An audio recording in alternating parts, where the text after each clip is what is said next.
My name is Alex Krekus, and I want to welcome you to the television series called The Mysteries of Monterey. Now, this show is dedicated to visiting ancient sites that time has long forgotten here in Monterey, California, and elsewhere.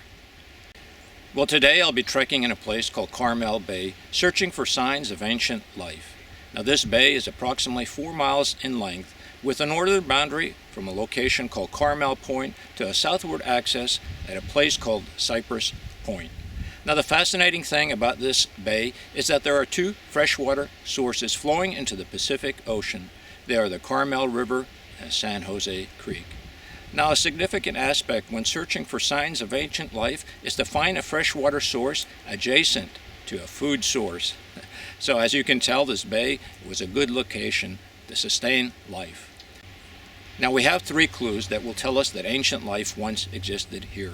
Our first and primary clue is the records of the Carmel Mission, which was maintained by the Spanish Padres when they first arrived here in Monterey. These records indicated that life existed along this bay. Now, the second clue that we'll be searching for is signs of shelled midden sites. Now, you have to remember that the ancients lived here along this bay for thousands of years, and so these shell midden sites are fairly large and significant. Now, a shell midden site is a location where the ancients extracted the sea life from the ocean and then deposited the remnants that they didn't use in one location. Now, the third clue that we'll be searching for are food preparation sites. The ancients who lived here along the bay used the stones and rock formations along the shoreline to prepare their food. We'll be looking for mortars, and these are areas where food was ground and tenderized for their everyday life. So this should be a fun and interesting trek. So let's go out and gather some knowledge and have some fun while we're doing this together.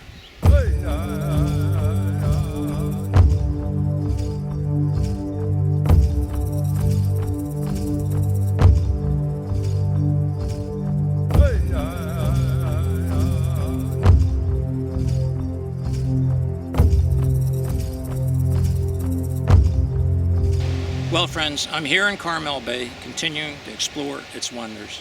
Now, behind me, you'll see a shell midden site. You can see that some soil is dark, whereas other is light colored. Now, the dark colored soil is the area, the depth where the shell midden site exists. Now, the soil is dark because the organic decomposition of the shell life that was placed here enriched the soil. Now, these shell midden sites are a window into the past because they can tell us the dietary habits of the ancients that once lived here. Not only do the shell midden sites contain the shells that were processed, they also contain other sea life that was used by the ancients for sustenance. You'll find bones in there from fish and all manner of animals. And so, as you can see, these shell midden sites have much information that they can reveal to us. Well, anyways, let me share with you one exciting feature that I found at this shell mound behind me. Well, as the time and elements expose these sand dunes, they reveal to us the diet of the ancient Rumsen Indians. We will find much shell life here. For example, right over here. Here is the remnants of a shell that was broken open by an ancient and then used for sustenance. But look at this over here. What the sand dune has also revealed is a bone. The ancient Rumsen Indians ate all manner of food as we do today. They ate mussels, sea life. This could very well be the bone from a seal, a sea otter, or even a bird. So these sand dunes are a time capsule into the past. But let me show you this one fantastic little discovery. Normally, what you'll find that the elements brush away are singular elements of these discarded shells or food items that were once eaten. But what I have found over here that I'm going to share with you is really a gem. Look at there, directly in front of us. You'll be able to see 2 piles, and these piles are intact. And the thing that is so wonderful about these piles is that right there at that spot that we're looking at, an ancient once squatted or sat and shelled the mussels that he was going to eat that evening for himself, for his family, or for the village. To find those piles intact is really a gem. That is a spot that we know someone sat many years ago and processed his food for the day. Well, friends, I'm standing in a grove of cypress trees located along San Jose Creek. Now, if you recall, San Jose Creek is one of the two freshwater sources that flow into the Carmel Bay. Now, this creek flows into a place called Monastery Beach. And at the south end of this beach, there's a point which is called Izenta Point. Now, we know from Carmel mission records that Izenta was the name of a village that was in this area. Now, the wonderful thing about Izenta Point is there amongst the boulders we can find communal food preparation sites which we're going to visit. But it also contains several midden sites. There are several by the seashore, but there is this one great large midden site located along San Jose Creek. When I first arrived at that spot, I thought I was walking on a hill. And when I examined the soil, I noticed that it was actually a shell midden site. This hill, this mountain is over 30 feet high. It's quite amazing, and it's thousands of years old. As an example of how large these shell midden sites can be, there's a site located in British Columbia, which is 3/4 of a mile long, 36 feet deep, and has been used by man for over 10,000 years. Well, friends, let's continue our exploration of the shell midden sites here at San Jose Creek and Izenta Point. But I have one special place that I want to take you to. This will be an exciting journey, so I invite you to keep trekking with me. I know we're going to have a lot of fun together.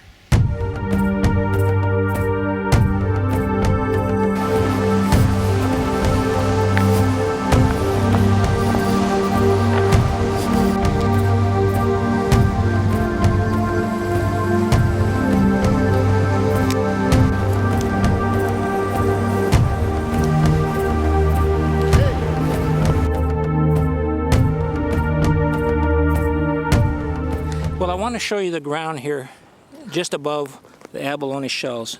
Look at this over here. This is completely covered with shell remnants. And look at this rock over here. This over here has been shaped. You can see where it's been cleaved over here. You can see where it's been cleaved, and it's flat over here. And look at the shape of this.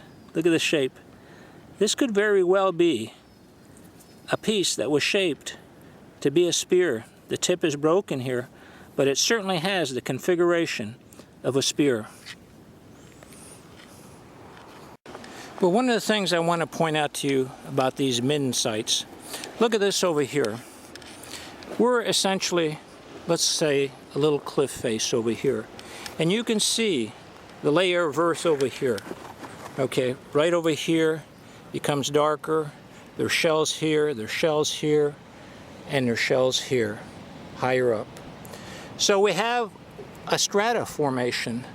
Now, how is soil formed? Soil is formed from the dead foliage up above. And so, to have a shell laying 1 or 2 feet below the surface of the soil, it can give you an indication that these shells are not hundreds of years old, they're actually thousands of years old. They're thousands of years old because it takes thousands of years of dead fauna, trees, okay, organic material to form soil layers. So from here to here is 12 inches. To form this soil from this point where this shell was first left could be over 1,000 years old. So, just to go to show you that the significance of this site is that the ancients that lived here didn't live here just 100 or 200 years ago. They lived here thousands of years ago.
Well, this is a view of the close line that I've been trekking. And I tell you, on some spots, if I slipped, I would have fallen several hundred feet down.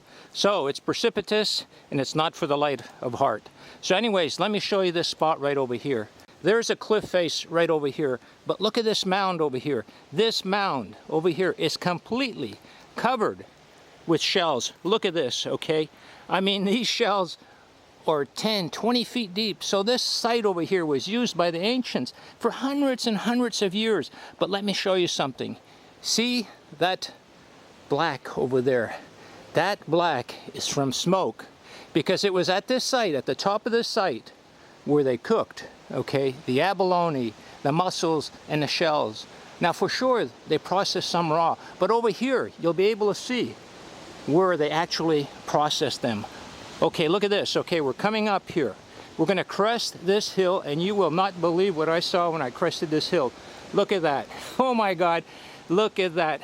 Here, this site, these abalones are hundreds of years old. Hundreds of years old. And look at this over here. You can see where the depression is. Here's where the fires were. You can see the blackening, okay? The blackening of the shell over here. Okay, they would heat the shell up, they would put it in a fire, and right over here where the abalone was, okay, they would fry it, they would cook it. And look at the walls over here. These walls are black from smoke that again is hundreds if not thousands of years old. And look, it goes all the way up this cliff face over here. This is incredible. And you can see, look, the vast size of the scorching. You can tell how much has been processed here. Thousands and upon thousands of abalone shells to feed the people here, the ancients, for many years.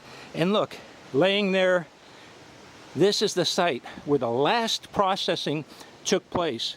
Well, I tell you, today has been a wonderful day of discovery.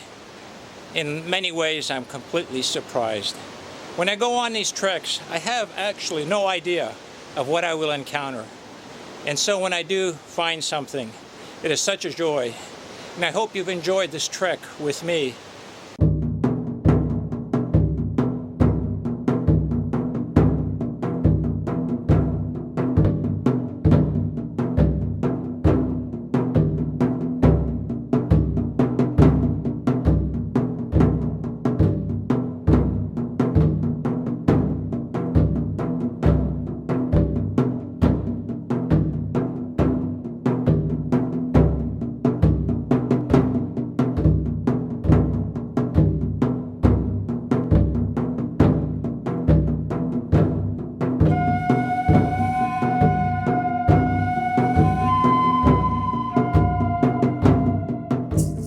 Well, friends, I'm here walking the shoreline of Carmel Bay.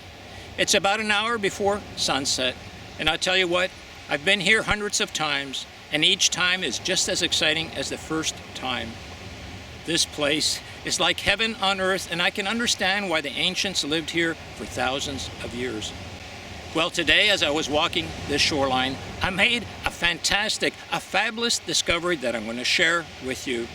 Now, several years ago, I was conducting some research about the ancients that once lived here in Carmel Bay. And I came across this old obscure document printed sometime in the 1800s. And this document reflected the interview by an ethnologist of one of the last surviving Carmel Mission Indians. Now, this Rumsen Indian told the ethnologist that his people lived here in Carmel Bay and that the village site was located near a place where the old man looked out to the sea, or where the old man sat and looked out to the sea. Words to that effect. Well, my assumption was that this Rumsen Indian was making reference to some natural feature. Well, today the alignment of the sun, stars, and the moon were definitely in my favor. Because as I was walking along the shoreline, I looked up to a place called Carmel Meadows. And along this area there are some large boulders, and the reflection of the sun hit a series of boulders just perfectly so that I was able to see the configuration of the man sitting out and looking out to the sea. I believe that this was the location that the ancient Rumsen said where his people once lived. And so in my excitement, I went to that area and I searched around. And guess what? I found signs of ancient life that I'm going to share with you. I found shell midden sites, and I found food processing locations. I'll tell you what, I'm very excited, and I hope you are too. So let's take a look at the old man looking out to the sea and tell me what you think.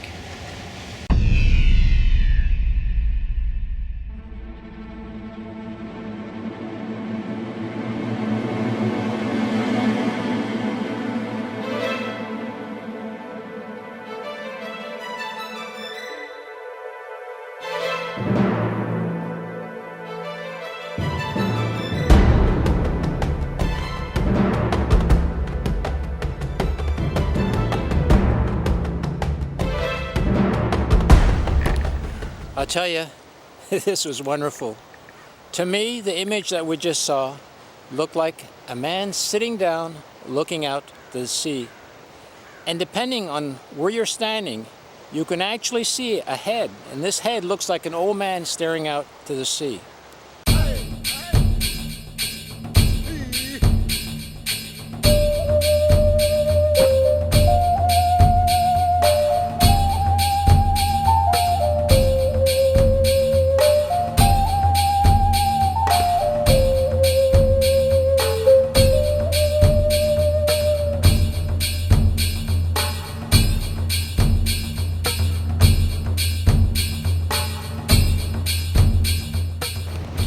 Well, I'm walking down the hill. I have to be careful, it's somewhat precipitous, but there's this grinding boulder that I was talking about. And again, as I said, one of the items that I look for when I look at a grinding boulder is the configuration of the grinding areas. If you take a look to the left, you will see the primary grinding area, which is right over here. And typically, in a lot of these grinding mortar areas, you'll find a smaller mortar, and if they were processing pine nuts or acorns, they would put it here and break it open, and then later in the larger area they would grind it out into a finer element. Well, let me show you another interesting aspect about this boulder. As I said, here was the primary, I guess, area where a shell or acorn was broken open or ground, and this is the primary bowl area. But over here you'll see two other locations where the breaking open occurred. But look at the configuration of this boulder. This is very interesting over here. If we take a look at this over here, this is a channel cut into the boulder. A channel cut into the boulder right over here. So quite possibly, this was an area where there was a lot of water being poured onto the boulder because you needed water as part of the cleansing process, okay? But it's very unique and definitely appears to be man-made, okay, not naturally occurring. Its exact use, obviously, is lost in time. But again, there's no doubt in my mind that this area, this boulder, was a food processing boulder, and it is located very close to another area that contains many food processing grinding mortars. What a beautiful site to prepare food. Friends, directly behind me is the outcrop of rocks where I found the symbol of the old man looking out to the sea. So let me show you this outcrop of rocks over here. This area right here is a shell midden site. And right over here is a grinding bowl area, right over here. And again, the outcrop of rocks, where the symbol of the old man looking out to the sea is located there. Well, directly in this area, we know that ancient life existed. This is a shell midden area. But as I was looking at this area, I took a second look at this rock that I'd noticed many times before, but then again, I guess I really didn't notice. But as I came up close to it, I thought to myself that this would be a great shelter. But then as I came closer, I realized that it was a little too small for a rain shelter. But I looked down at the ground and I saw many fragments of the sea life that was processed by the ancients. And then I took a look at the ceiling And I realized, my goodness, this was a cooking spot. At this very location here on this ground, the sea life that was gathered was cooked here. These marks over here are from fires. Food was processed here. These are scorch marks from flames. I'll tell you, this is really exciting. I can see many remnants of the shells that were broken open and used for a food source. And I can also see small bones.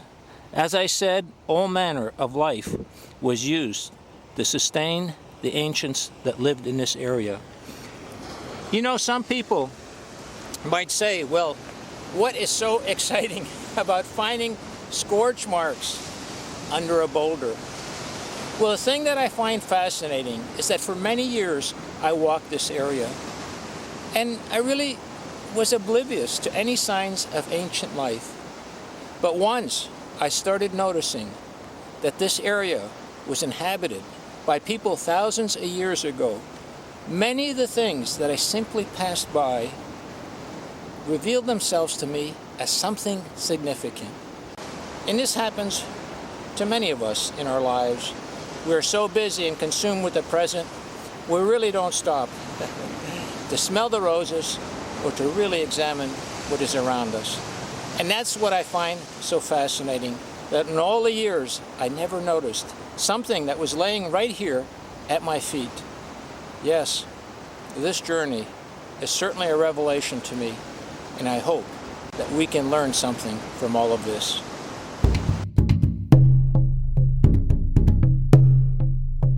Well, friends, I'm sitting atop a hill adjacent to the Carmel River Lagoon. Although the fog is rolled in, I still have a panoramic and majestic view of Carmel Bay below me. Now behind me you can see a cross. The original cross was erected at that location on December 10, 1769. The cross had been erected by the Casper-Portola expedition, which had left Mexico to Alta California to explore these wonderful lands. Now the reason that the Portola expedition was encamped at this very location was that they were awaiting a supply ship called the San Jose. However, unbeknownst to the Portola expedition, the San Jose had actually been lost at sea. And so when the San Jose failed to arrive, the expedition decided to return via an overland route. But before they departed, they erected a cross as a signal to the San Jose. And with this cross they left behind a note which said that they had been suffering great deprivation and had decided to return home via this overland route. Well, can you imagine being here in Carmel Bay, being hungry and suffering great deprivations?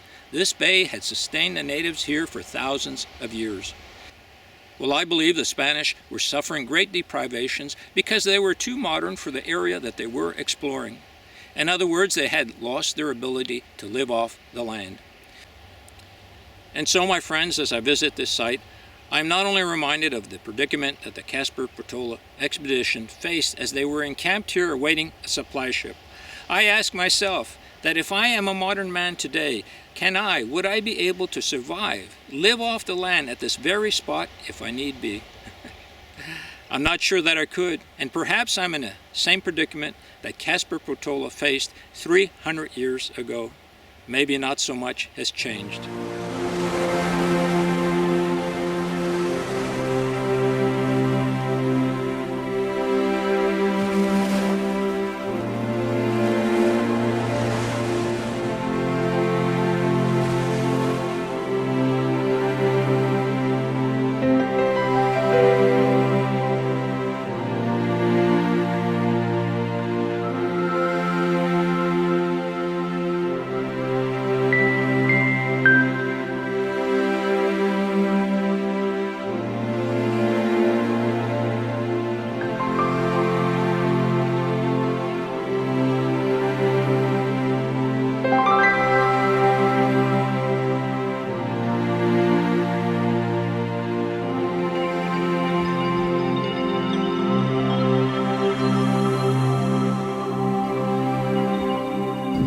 Well, before us lies the Carmel River Lagoon.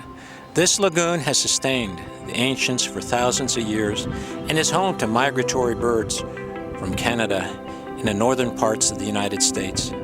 It is a vast, rich, resourceful area. The lagoon right now is actually higher than the Pacific Ocean, and the only thing separating this lagoon from its neighbor is the sandbar. In several days, the winter rains will come, and eventually they will overcome the sandbar. And finally, the lagoon and the Carmel River will meet the majestic Pacific, and the cycle of life will continue. Well, mankind has aided the Carmel River Lagoon. This channel was cut through with several bulldozers, and now the Carmel River, the Carmel Lagoon, is flowing into the ocean, into the Pacific, via a southward axis.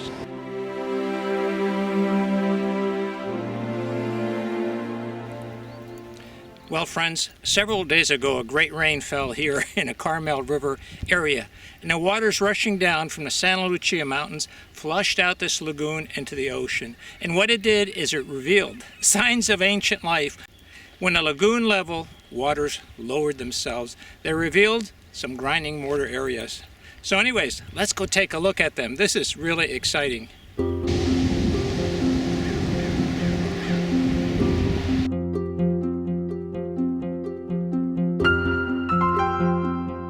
Well, look at this. Here again are some more ancient grinding mortars. This right over here, this seaweed has been brought in by the high tide. But let me show you right over here.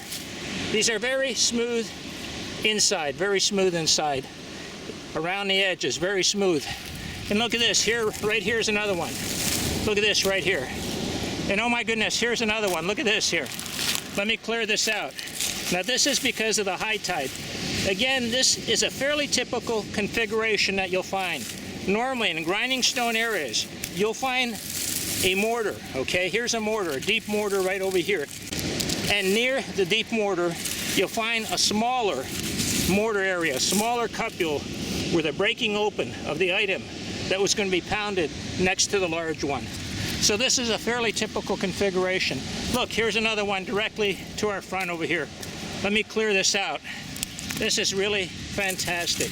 Again, a small area where the item that was going to be ground is broken open, and over here, a deeper grinding mortar, probably a deeper one. Yes, this is much deeper, okay? So, this is very exciting to find these. These reveal themselves, you know, sometimes in 10, 20, 30-year spans because of the shifting sands and the dependence on the weather pattern for this area. Well, friends, I hope you've enjoyed this journey that we've taken here to the Carmel River Lagoon. Tomorrow, the shifting sands might cover these grinding mortars, and we might not see them for many years to come. I actually learned of their existence from a photograph that was dated 1969. My goodness, that's over 40 years ago. Anyways, I feel fortunate to have been able to see this. Now, this area was the home of the Rumsens Indians of Monterey. And I'll tell you what, this area sustained life for thousands of years.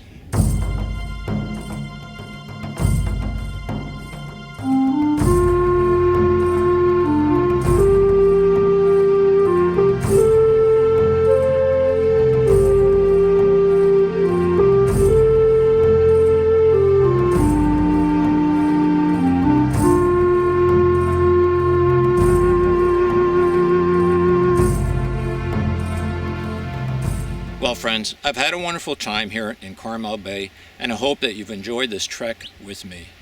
Now, I want to mention that this area that we've been exploring is a state preserve, and therefore our activity here has not been to disturb the ground or to search for artifacts. It's about gathering knowledge. It's about opening a portal into our mind to seek further knowledge. Well, anyways, I hope that you keep trekking with me.